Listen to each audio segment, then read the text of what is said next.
دیکھیں جی، آج شوال المکرم کی 5 تاریخ ہے 1440 ہجری۔ ہر عید پہ کوشش ہوتی ہے کہ کچھ نہ کچھ میسج امت تک پہنچایا جائے۔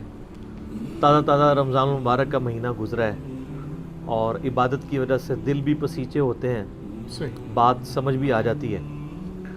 باتیں کرنے کو تو بہت زیادہ ہیں، لیکن ایک کریٹیکل بات جو آج صبح میرے ذہن میں آئی وہی آپ کے ساتھ شیئر کر لیتا ہوں۔ قرآن حکیم میں ایک آیت ہے، سورہ الاعراف کی آیت نمبر 179۔ یہ قرآن حکیم میں چند سخت ترین آیات میں سے ہے، اور اس میں اللہ تعالیٰ کی طرف سے ایک بہت بڑا یونیورسل ٹروتھ اور بڑی ہی ایک ڈینجرس خبر انسانیت تک پہنچائی گئی ہے۔ اعوذ باللہ من الشیطان الرجیم، بسم اللہ الرحمن الرحیم۔ وَلَقَدْ ذَرَأْنَا لِجَهَنَّمَ كَثِيرًا مِنَ الْجِنِّ وَالْإِنسِ، اور بے شک جنوں اور انسانوں کی اکثریت ہم نے پیدا ہی دوزخ کے لیے کی ہے۔ اللہم اجرنا من النار، آمین۔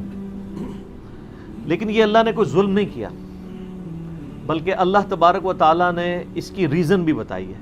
یہ اللہ کا ایکسپرٹ اوپینین ہے کہ یہ جو انسانیت اور جنات یہاں پہ آباد ہوئے ہیں، ان میں سے الٹیمیٹلی اکثریت دوزخ میں ہی جائے گی۔ بڑے کم لوگ ہوں گے جو جنت میں جانے میں کامیاب ہوں گے، جو سورۃ العصر میں بھی آیا، والعصر ان الانسان لفی خسر۔ زمانہ گواہ ہے اس بات پہ کہ ساری انسانیت گھاٹے میں ہے، سوائے ان لوگوں کے جو ایمان لے آئے، نیک اعمال کیے اور نیکی کی تلقین کرتے رہے اور صبر کی تلقین کرتے رہے۔ اس کے علاوہ پوری کی پوری انسانیت گھاٹے میں ہے۔ اور دیکھ لیں، زمانہ گواہ ہے کہ حضرت نوح علیہ السلام کے مخالفین تباہ و برباد کر دیے گئے، صرف 78 لوگ جو ہیں وہ کامیاب ہوئے۔ حضرت لوط علیہ السلام کی 2 بیٹیاں ان کے ساتھ بچائی گئیں، ان کی اپنی بیوی بھی، اور پوری قوم تباہ کر دی گئی۔ پوری انسانیت گھاٹے میں چلتی آ رہی ہے، سوائے ان لوگوں کے کہ جو ایمان لے آئیں گے، نیک اعمال اختیار کریں گے اور حق بات کی تلقین کریں گے اور صبر کی۔ یہاں پہ سورہ الاعراف کی آیت نمبر 179 میں ہے کہ بے شک جنوں اور انسانوں کی اکثریت پیدا ہی دوزخ کے لیے ہوئی ہے۔ بولے اعوذ باللہ تعالی۔ لہم قلوب لا یفقہون بہا، ان کو ہم نے دل دیے تھے، عقل دی تھی، لیکن وہ اس سے سوچتے ہی نہیں ہیں۔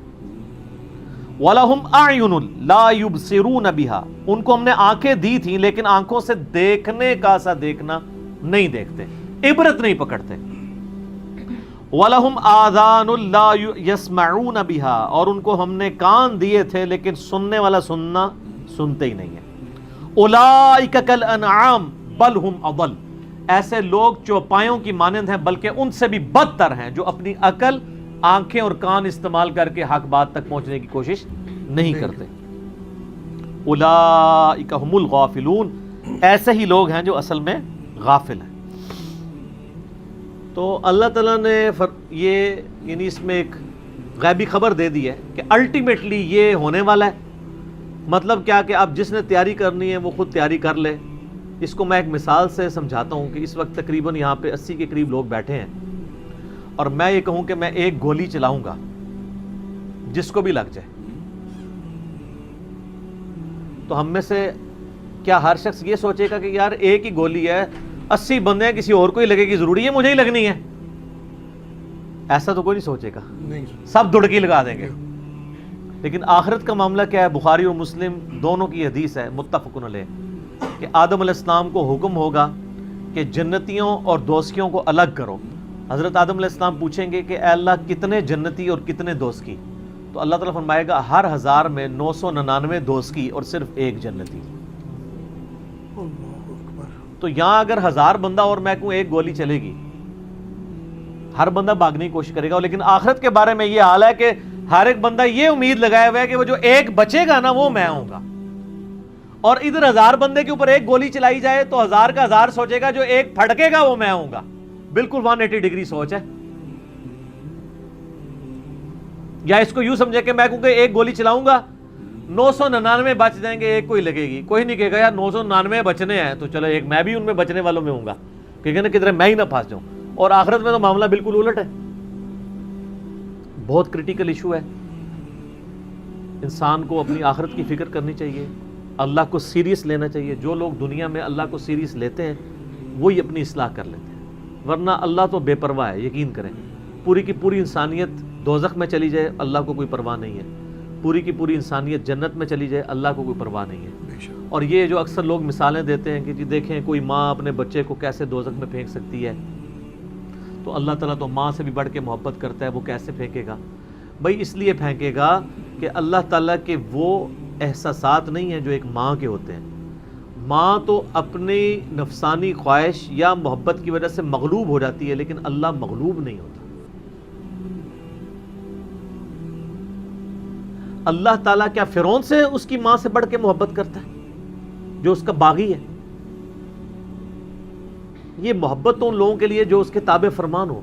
جو اللہ کے دشمن ہیں ان کے بارے میں تو اللہ تعالیٰ فرماتا ہے انا من المجرمین منتقمون، ہم مجرموں سے انتقام لے کے چھوڑیں گے. ان کے لیے یہ معاملہ نہیں ہے. ہمیں تو یہ بتایا گیا ہے اللہ تعالیٰ ایک بوڑھی نانی اماں ہے جس نے یہ ایک نعوذ باللہ ایک سسٹم چلایا ہوا ہے، اینڈ پہ سب کچھ چھوڑ دے گا. نہ، اگر یہ بات ہوتی تو انبیاء کرام علیہ السلام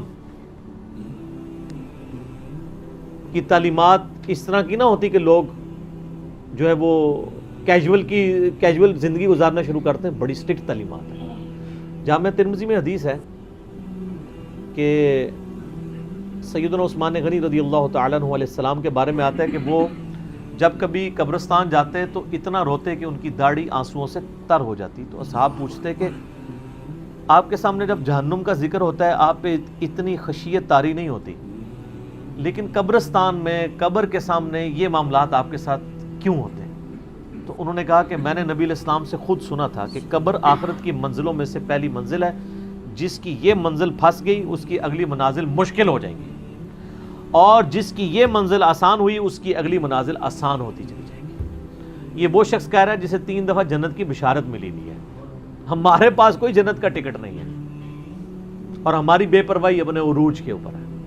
اسی کو پنجابی میں کہا جاتا ہے نا، عقل نہ ہوئے تے موجیں ہی موجاں، عقل ہوئے تے سوچیں ہی سوچاں. جسے عقل نہیں ہوگی وہ موجیں مارے گا کیونکہ اسے پتہ نہیں ہے نا، لیکن جسے عقل ہوگی وہ سوچے گا کہ یار یہ معاملہ تو بڑا خطرناک ہونے والا ہے. صحیح بخاری میں حدیث ہے، نبی علیہ السلام نے فرمایا آپ ایک جگہ سے گزرے، کچھ اصحاب آپس میں یعنی ہنسی مذاق کرتے ہوئے ہنس رہے تھے، تو آپ کھڑے ہو گئے. آپ نے فرمایا جو کچھ میں جانتا ہوں نا اگر تم جان لیتے تو بہت کم ہنستے، زیادہ رویا کرتے. بہت سیریس کیس ہونے والا ہے. صحیح مسلم میں حدیث ہے، آپ علیہ السلام فرمایا میں نے ارادہ کیا کہ میں اللہ سے دعا کروں کہ تمہیں عذاب قبر سنوا دے. دکھانے والی تو کہانی ختم سر، سنوا دے.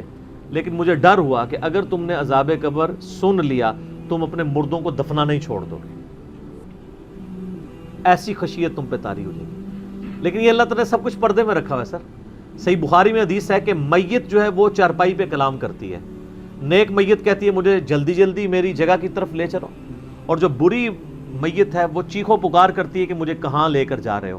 اور نبی علیہ السلام کے الفاظ ہیں صحیح بخاری میں کہ زمین و آسمان کی ہر مخلوق اس کی چیخیں سنتی ہے سوائے جنوں اور انسانوں کے، کیونکہ جنوں اور انسانوں کو اللہ تعالیٰ نے غیب کے پردے میں یہ چیزیں رکھی ہیں نا، اسی کے اوپر تو جنت ہے. ان الذین یخشون ربہم بالغیب لہم مغفرۃ واجر کبیر.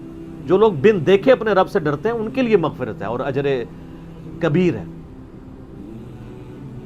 دیکھ کے تو سب نے مان لینا ہے، پھر سر اس سے بھی آگے اگر آپ چلے جائیں، صحیح بخاری میں یہ حدیث موجود ہے کہ جب میت کو سوالات کے جوابات نہیں آتے نا تو فرشتے اس سے پوچھتے ہیں کہ تجھے سوالات کے جوابات جو نہیں آئے یہ کیا معاملہ تیرے ساتھ ہوا؟ تو وہ کہتا ہے میں تو وہی کہتا تھا جو لوگ کہتے تھے، سن سنا کے سننی، ٹنی پڑھ پڑھا کے سننی نہیں. تو فرشتے کہتے ہیں تو نے خود پڑھ کے سمجھنے کی کوشش کیوں نہیں کی؟ پھر فرشتے اسے ایک گرز مارتے ہیں جس سے وہ زمین کے اوپر بالکل جس کو کہتے ہیں نا پیرلل ہو جاتا ہے، زمین کے خاک بن جاتا ہے. اور اس کی جو گرز کی اگینسٹ اس کی چیخو پکار ہے اس کو جن و انس کے علاوہ تمام مخلوقات سنتی ہیں. اگر یہ سن لیں تو ظاہر ہے یہ تو پھر انسان کے بچے نہ بن جائیں.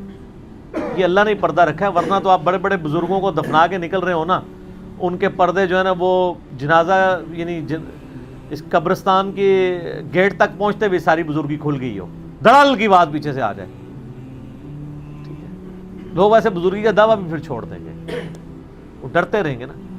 تو یہ اللہ نے پردے رکھے ہوئے ہیں. تو اس عید کے اوپر میں یہی پیغام دوں گا کہ اللہ کو سیریس لیں، اور سیریس لینے کا پھر مقصد یہ ہے کہ یہاں پہ ہمارے سب کانٹیننٹ میں کیا ہوتا ہے، یہاں پہ وہ پی کے والا ہی کام چل رہا ہے، دکھلاوا ہی سارا کے سارا چل رہا ہے.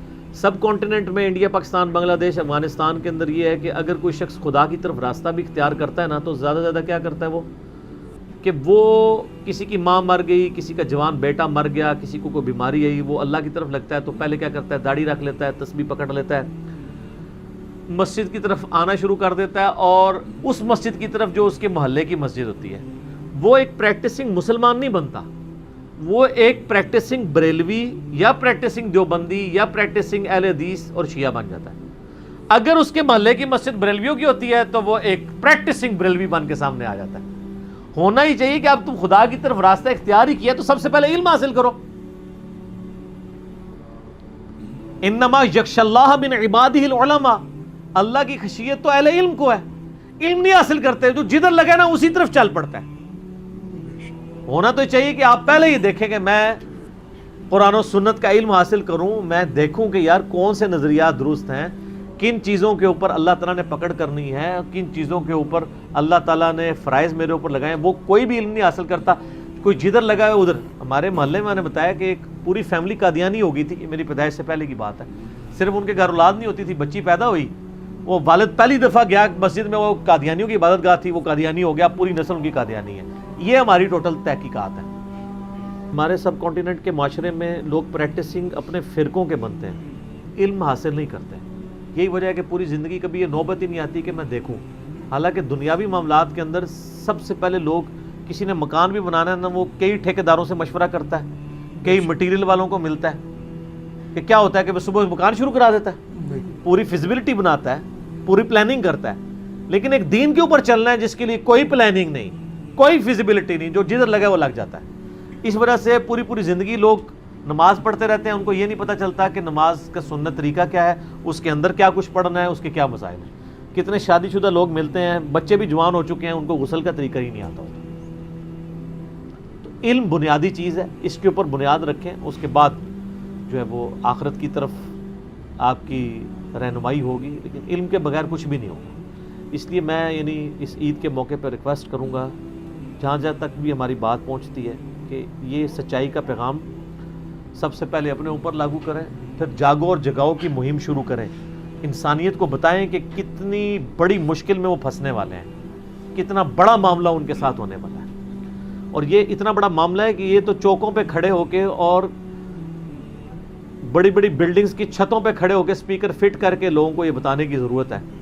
وَلَقَدْ ذَرَأْنَا لِجَهَنَّمَ كَثِيرًا مِنَ الْجِنِّ وَالْإِنسِ، بے شک جنوں اور انسانوں کی اکثریت دوزخ کے لیے پیدا ہوئی ہے، تو بچ جاؤ.